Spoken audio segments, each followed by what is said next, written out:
For more on this issue with the Strait of Hormuz, let's welcome in veteran Navy intelligence officer, New York Times bestselling author, and host of Human Events Daily, Jack Posobiec. Jack, welcome back to the show. Always good to see you, sir. Rick, thanks for having me on. As a retired Navy intel officer, what can you tell us about the importance of the Strait and the challenges in securing it? Absolutely. Well, the Strait of Hormuz, this is in the United States Navy what we call a strategic choke point. But of course, as maritime choke points go, this is the mother of all choke points. And when you look at the strait itself, it's 20 nautical miles across at its narrowest point, but at the same time, the sea channels whereby in, so think of this as lanes of the road, the east lane, eastbound and westbound, are only about 2 nautical miles apart each, with about a 2 nautical mile separation. It's called the traffic separation scheme. So you're talking about an extremely narrow eye hole where all of this incredibly expensive petroleum is going through. And with the spot price of oil being what it is right now, one of those super tankers, just one super tanker, carries a hold of about $200 million worth of oil or petroleum going through the strait. So Iran, even if they don't have a navy, even if they don't have an air force, they have what's called asymmetric ability.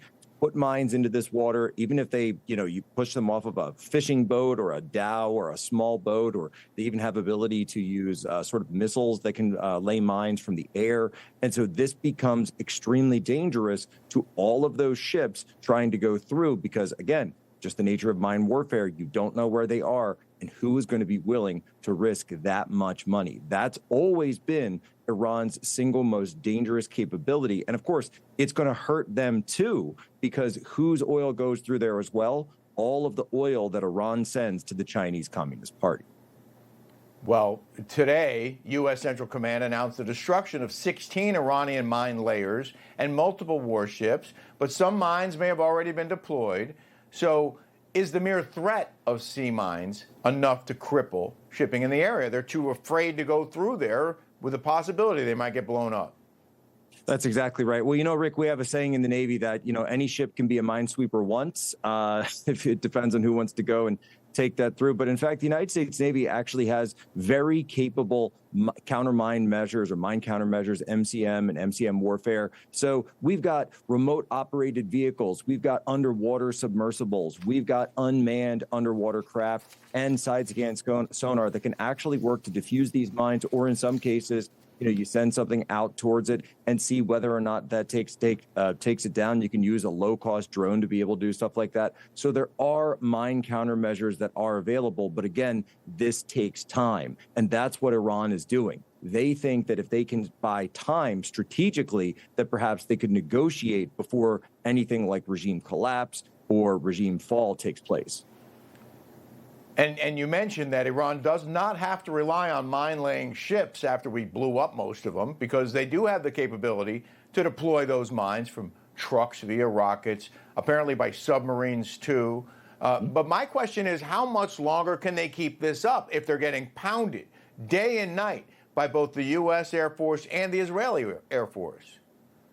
Well, that's exactly the fight that they're in. Iran is trying to draw this out as long as possible, whereas if you look at what Secretary of War Hegseth is saying or what General Kane is saying, they are trying to break the spirit of the Iranian regime right now and get those people to be able to come up in the streets. And so, yes, they've lost their Navy, their conventional Navy. They're losing a lot of the IRGC force. They're going to have to rely on civilian vessels. They're going to have to freighters, again, fishing boats, dhows, dinghies, things like this. And yes, they're rocket-propelled mine layers that they're able to do from the air. But at the same time, you've got these units going that are going to be losing their capabilities, that are going to be degraded. And so that's why they've got their final move, really, is mining the strait itself.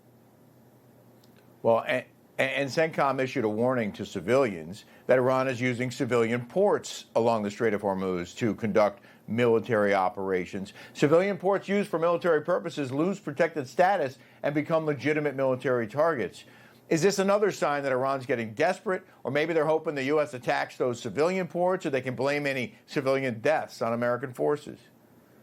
I would say all of the above. Iran is looking to expand the war as much as possible. That's why you're seeing attacks not just on U.S. bases, but on partner forces like this attack on Oman tonight at one of the ports, Salalah down there, which the United States Navy uses as a sort of gas station for the conventional Navy ships that we have in our flotillas over there. And our aircraft carriers are nuclear, but all the other ships, the destroyers, the carrier, or the cruisers, they rely on that fuel as well. And they all rely on the resupply of Oman, that being hit by a drone all the way across from the Strait of Hormuz earlier tonight. And so when they're looking at these situations, they're saying, okay, we want to expand the war as much as possible and force the United States and our allies to control or embark in a sense of a prevent defense, if you will, by spreading the air defense thin and then hoping that with these cheap drones, they can achieve air suppression.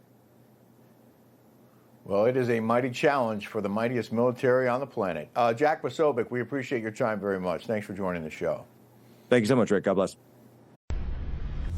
Information. Truth